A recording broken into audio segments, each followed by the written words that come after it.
मैं आपसे कहता हूँ, हमारे लिए ये खतरे की घंटी है। इस देश की युवाओं को 3 चीज़ें बिगाड़ रही हैं। एक, ड्रग्स, और ड्रग का जिस प्रकार से एक प्रचलन बढ़ गया है, जिसमें कि कैप्सूल में अब आने लगा है, और ये सारा कैप्सूल का जो धंधा है ये चलता है नासिक से। जितनी वहाँ पे नासिक में कैप्सूल ये एमडी ड्रग बनती है, उसी का एक हमें भोपाल में देखने को मिला। तो सबसे ज़्यादा खतरा आज ड्रग्स का है युवकों के बीच में। नंबर 2, ये ऑनलाइन गेमिंग से युवक आज बहुत ज़्यादा लुट रहे हैं। हर कोई एक दिन में अरबपति करोड़पति बनना चाहता है, इसलिए ऑनलाइन गेमिंग बंद किया जाना चाहिए। मैं इसके खिलाफ हूँ। तीसरा, शराब। शराब का प्रचलन भी युवकों में बढ़ता जा रहा है। हम निवेदन करेंगे कि मोहन भागवत जी, आप सदाचार की बात करते हैं, कैलाश विजयवर्गीय जी आप सदाचार की बात करते हैं, आपकी नाक के नीचे ड्रग युवकों के बीच में बट रहा है, उसके बारे में आपका एक बयान नहीं देखा हमने।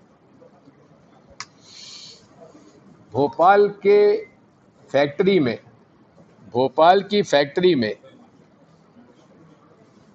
नारकोटिक कंट्रोल ब्यूरो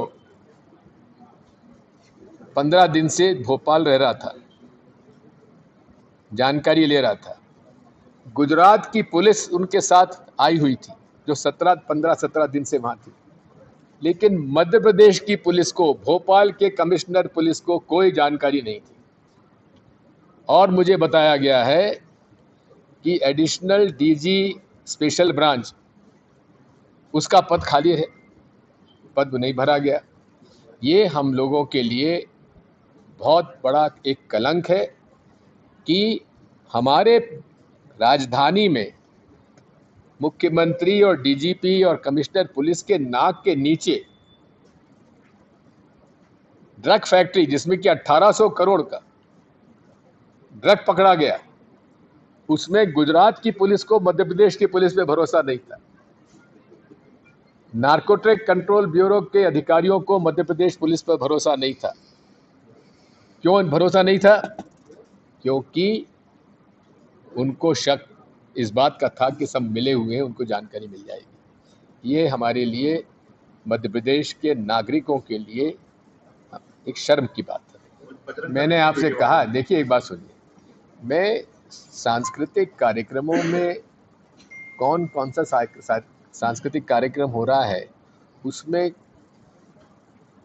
सबको आमंत्रित करना चाहिए, इसकी क्या आवश्यकता है।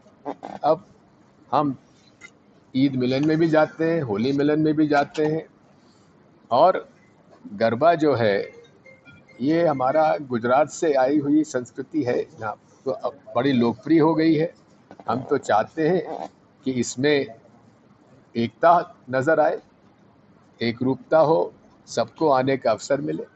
हिंदू संगठन ज्यादा हावी दिखाई दिए गरबों में, कई बजरंग दल के लोग। बात ये है, फिर आप वही बात करेंगे जो मोहन भागवत करते हैं, जो कैलाश विजयवर्गीय करते हैं, शायद उनके प्रश्न आपको दे दिए जाते हैं पूर्व। बात ये है, जब मुगलों का राज रहा तब हिंदू खतरे में नहीं हुए, जब अंग्रेज़ों का राज हुआ तब हिंदू खतरे में नहीं हुए। अब कैलाश विजयवर्गीय, जिनको हिंदू सम्राट कहते हैं, नरेंद्र मोदी, उनके राज में हिंदू संकट में कैसे हो गए?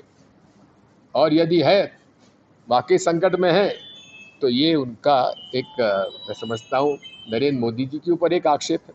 बात वही है हमारी। आज हमारा विवाद संघ से क्या है? ये देश सबका है, भारत का संविधान सबका है, सबको अधिकार देते हैं। वो ये क्यों नहीं कहते कि भारत के हर नागरिक को एक रहने की आवश्यकता है, नेक रहने की आवश्यकता है।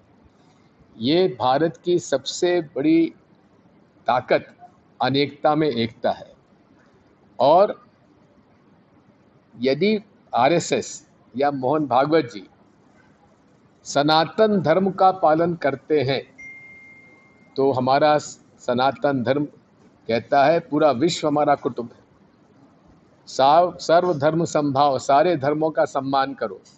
फिर केवल एक वर्ग एकजुट हो तो ये तो हमारे समाज, हमारे भारत और भारतवासियों को ये तो बांटने का एक वो है। हमारा तो एक ही नारा है, हम लोग भारतीय पहले हैं, वी आर इंडियंस फर्स्ट, हम पहले भारतीय हैं और हमारे अधिकार भारतीय संविधान के माध्यम से चलते हैं और भारतीय संविधान और सनातन धर्म में एक रूपता है जो सबको समान एक नज़र से देखे। संजय पाठक